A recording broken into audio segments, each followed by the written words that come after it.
আসসালামু আলাইকুম, welcome back to my channel. আশা করি সকল ভালো আছেন। আমিও আলহামদুলিল্লাহ ভালো আছি। বরাবরের মতন আবারও আরেকটা গার্ডেনের ভিডিও নিয়ে আইছি আপনার সামনে। আশা করি আপনার কাছে খুব ভালো লাগবে।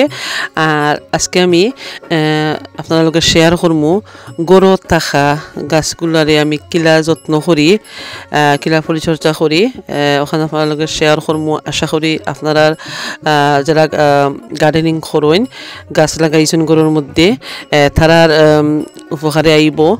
তো আমি লাস্ট ভিডিওর মধ্যে আপনার লগে শেয়ার করছিলাম, আমি রিপোর্টিং করছি আর আমি চা পাতা দিছি। দেওয়ার পরে আর কিছু আমি দিছি না গাছের মধ্যে। একদিন দিছি খোলার খোসার পানি দিছি, খোলা 24 আওয়ার বিজাইয়া খোলার খোসা পানি দিছি। আর আজকে আমি আর একটা ইউজ করবো। আরও দেখতে পারছেন মাটি কিলা শক্ত হয়ে গেছে। কয়েকদিন পর গড়ে থাকা গাছগুলোর মধ্যে কিন্তু ওরকম মাটিগুলা একটু ফস করে দেওয়া লাগবো, নাইলে বাতাস ঢুকতো নাই। দেখতে পারছেন মাটিগুলা খুব শক্ত হয়ে গেছে আমার গাছগুলার।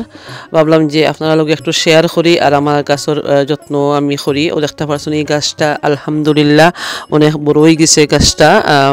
লাস্ট আপনার লগে শেয়ার করছিলাম। দেখতে পাচ্ছেন যে কিলা মাটিগুলা শক্ত হয়ে গেছে, মানে সাফ খাইয়া বই গেছে মাটিগুলা। তো আমরা যদি কয়েকদিন পর গড়ের মধ্যে ওরকম মাটির একটু ফস করে দেই আর গড়ে থাকা খানি দেই, গাছগুলা দ্রুত বড় হইব, হেলদি হইব গাছগুলা।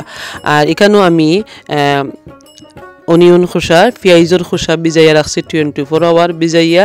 আর তারপরে আমি মানে ডবল পানি দিছি, মানে গাছগুলা ছোটো যদি মারা যায় লাগি।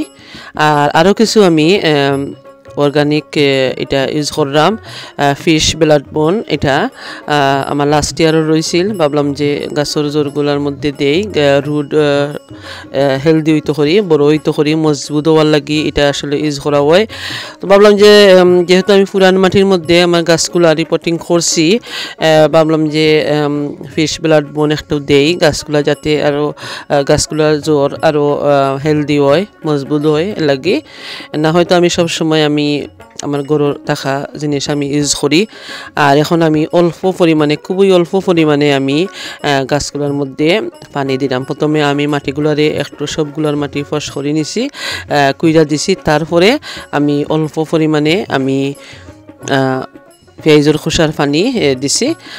এরপরে আমি আর একটা জিনিস দিলাম, চা পাতা, ফ্রেশ চা পাতা।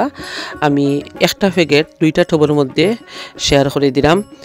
তো আজকে যে আমি এই যে আপনারা লগে শেয়ার করলাম, যদি আপনার কাছে বা আপনার কোনো উপকারে আয়, প্লিজ লাইক কমেন্ট শেয়ার করতে ভুলবা না। কমেন্ট কইরা জানাইবা কিলা লাগলো। আর বেশি ভালো লাগলে ফ্রেন্ড ফ্যামিলির সাথে অবশ্যই শেয়ার করবা। আর নতুন যারা আমার চ্যানেলটা সাবস্ক্রাইব করে আমার পাশে থাকবা, বেল আইকনটা ক্লিক করে রাখবা, যাতে নতুন ভিডিও আপলোড দেওয়ার সাথে সাথে আপনারা পাইবা। আর দেখতে পারে আইগুন শিমর গাছ, উড়ি গাছ, এগুলা মানে দেখতে পাচ্ছেন আলহামদুলিল্লাহ পাতাগুলা খুব সুন্দর হয়েছে। আল্লাহুম্মা বারিক, আল্লাহুম্মা বারিক। আর এখন আমি আবারও উড়ির শিমর সেরাগুলার মাটি সেম লাউ গাছর যেভাবে আমি করছি, সেম পদ্ধতিতে আমি উড়ি গাছর মাটিগুলা উড়ি মানে একটু ফস করি আর পেঁয়াজর পানি আমি দিলাম। তো ওভাবে আপনারা গাছর যত্ন নিতে পারেন। অবশ্যই আপনারা লাভবান হইবা আমার পদ্ধতিটা ইউজ হইরা। আর আমি উড়ির সেরার মধ্যেও আমি সেম চা পাতা দিলাম। একটা প্যাকেট 2টা টবের মধ্যে আমি বাটিয়া দিলাম, মানে শেয়ার করে দিলাম।